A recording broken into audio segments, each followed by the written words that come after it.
Welcome to our Smart Microfarm greenhouse just south of San Francisco, the first spirulina farm in Northern California.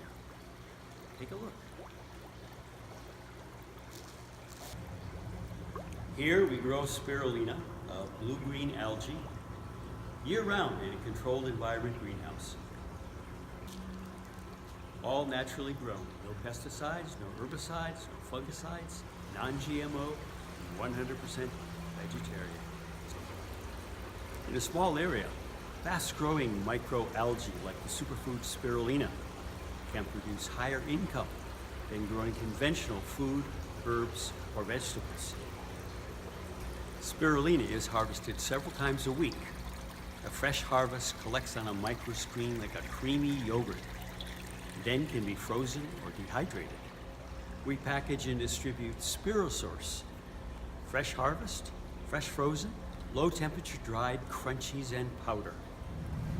These healthy superfoods are sold in select local natural food stores. Also at farmers markets, direct to consumer, juice bars, and online. Successful small-scale algae cultivation is now practical with web-based remote monitoring and controls developed by Smart Microfarms. Remote experts can guide local operators without the cost of on-site algae scientists. This breakthrough, combined with scalable, modular growing systems, means algae microfarms like this can be installed anywhere in the world. Smart algae microfarms are a new opportunity for small-scale and urban farming in greenhouses with hydroponic and aquaponic growing systems. For more, see smartmicrofarms.com.